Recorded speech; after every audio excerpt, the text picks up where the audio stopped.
waba warigeze wibaza impamvu u Rwanda, igihugu gito mu buso kandi kidakora ku nyanja, gikomeje gukura ishoramari rya za miliyari z'amadolari ku rwego rw'isi? Ibanga riri uyu munsi tugiye kwinjira mu mizi y'uruzinduko rw'akazi rutangaje rwa Perezida Paul Kagame mu gihugu cya Qatar. Tugiye kureba uburyo diplomasi ituje ariko yuzuye ibikorwa iri guhindura u Rwanda igicumbi cy'ubukungu muri Afurika. Kuva ku kibuga cy'indege cya Bugesera cya miliyari 1,300,000 z'amadolari kugeza ku bibazo by'umutekano muke mu burasirazuba bwa Kongo ndetse n'uburasirazuba bwo hagati. Hano turabacukumburira byose tutagabanyije. Gumana nanjye rero wibuka gukanda like dore amakuru arambuye. Reka duhere ku makuru y'ingenzi yo ku munsi w'ejo.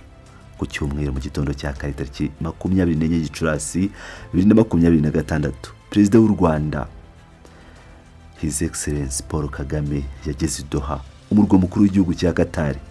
Uruzinduko rw'akazi rw'umunsi umwe ntabwo rwari uruzinduko rusanzwe, uruzinduko rugaragaza uburemere bw'imikoranire hagati ya Kigali na Doha. Perezida Kagame yakiriwe mu buryo bw'icyubahiro gikomeye, ahabwa ikaze na Emir wa Qatar Sheikh Tamim bin Hamad Al Thani.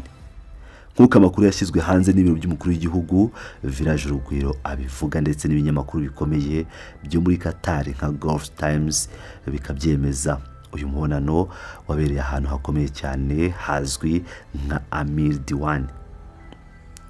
Kugira ngo mubyumve neza, Amir Diwan si ibiro bisanzwe, ni isangano ry'ubutegetsi bwa Qatar, akaba ari nayo nzu y'ibwami ifatirwamo ibyemezo bireba igihugu n'isi yose.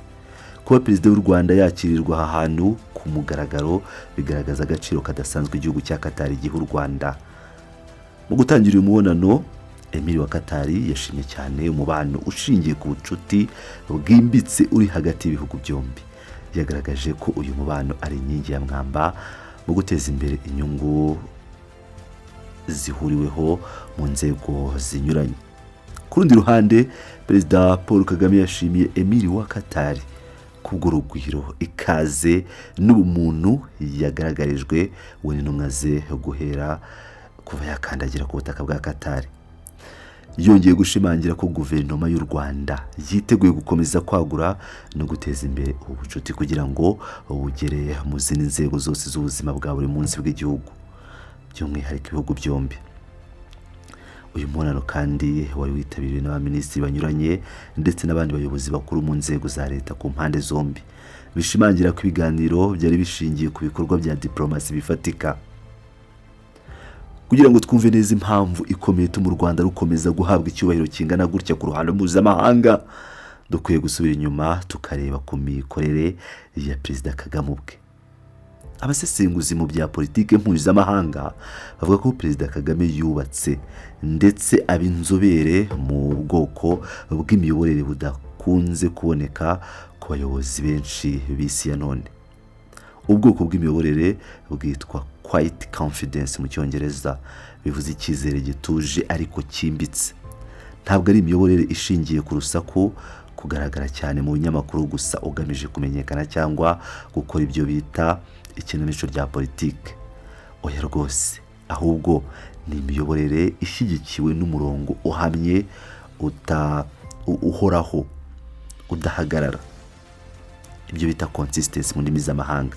Ikinyabupfura n'umurongo ngenderwaho hamwe n'icyerekezo cya kure gisobanutse kandi gisobanutse neza cyane.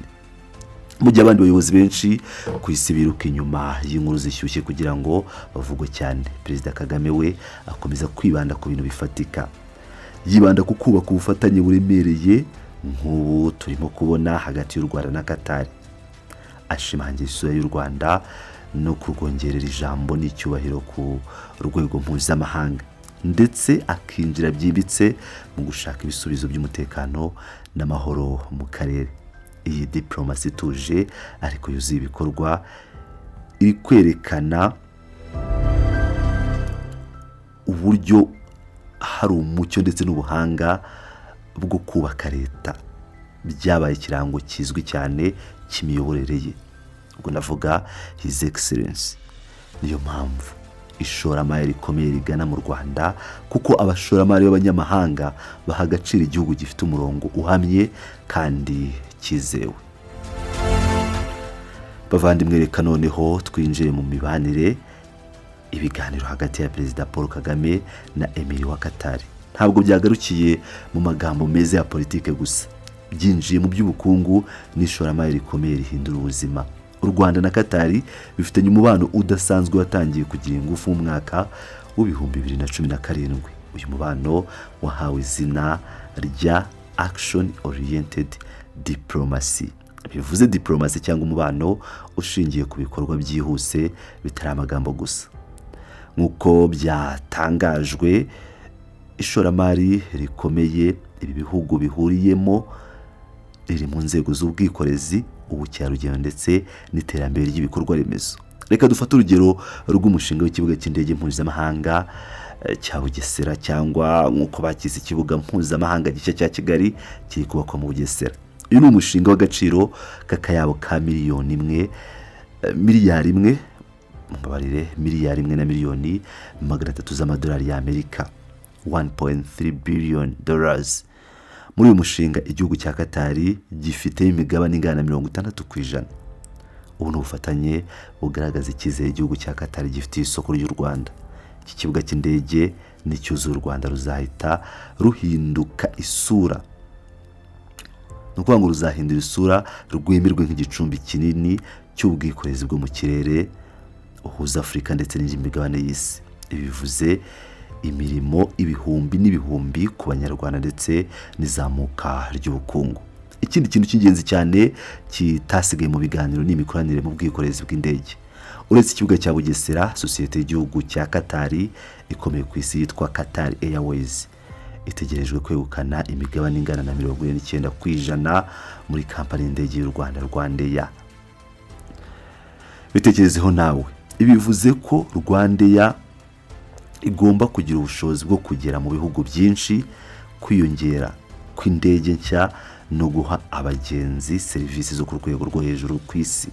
Kugeza ubu indege za Qatar Airways zisanzwe zikora ingendo zerekeza mu Rwanda ku buryo buhoraho, bityo ishoramari hagati y'ibihugu byombi rikaba rizahindura urwego rw'ubukerarugendo mu buryo bugaragara.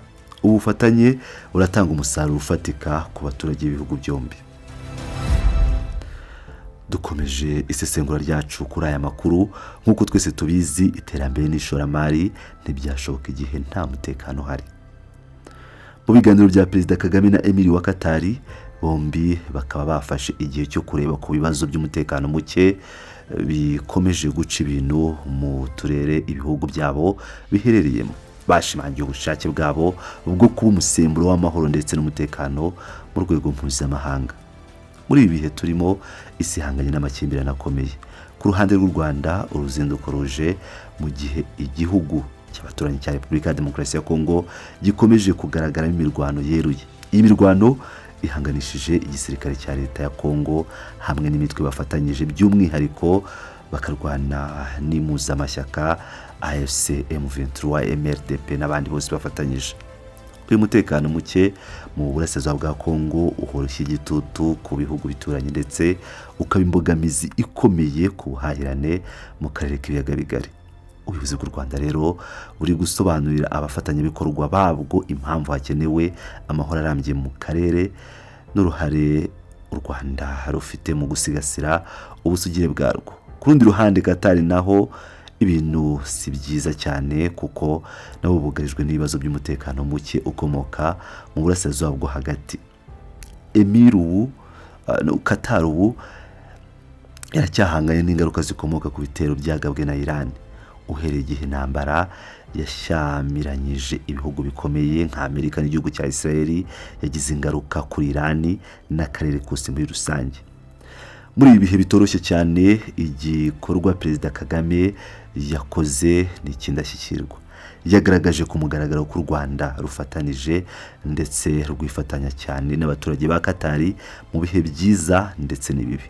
Uku gushyigikirana no kubaka ubuvandimwe ntabwo ari amagambo gusa, byerekana rwose urwego rwa diplomasi iri hejuru. Ibihugu biturana bigafatanya gushaka ibisubizo biciye mu kuganira aho gukoresha intwaro. aba bayobozi bemeranyije ko amahoro ariyo soko y'amajyambere ndetse no gufatanya mu rugendo rwo gushaka umutekano uzana inyungu ku baturage babo ndetse n'isi yose muri rusange. Mu gusoza iyi nkuru yacu y'uyu munsi, nshuti bakunzi ba Pilot News TV, uruzinduko rw'umunsi umwe Perezida Paul Kagame yagiriye i Doha rurasiga umusaruro ungana gutya. Ni isomo rikomeye rya diplomasi ndetse n'imiyoborere ihanga udushya. Byatweretse ukuntu gukorana ubushishozi kutaba inyuma y'urusaku rw'ibitangazamakuru ariko ukaba inyuma y'ibikorwa bihamye bifitiye akamaro igihugu, aribyo bizamura ubukungu, bitanga akazi ndetse bikanarinda igihugu ingaruka mbi z'imvururu ziri ku isi. Isoko ry'ubwikorezi mu Rwanda, ikibuga cy'indege cya Bugesera ndetse na Rwandair byitezweho guhindura igihugu cyacu cyicaro gikomeye kitageranwa muri Afurika yose, kandi abaturage bacu nibo bazungukira cyane muri aya mahirwe y'ishoramari ndetse n'imirimo mishya igiye kuvuka.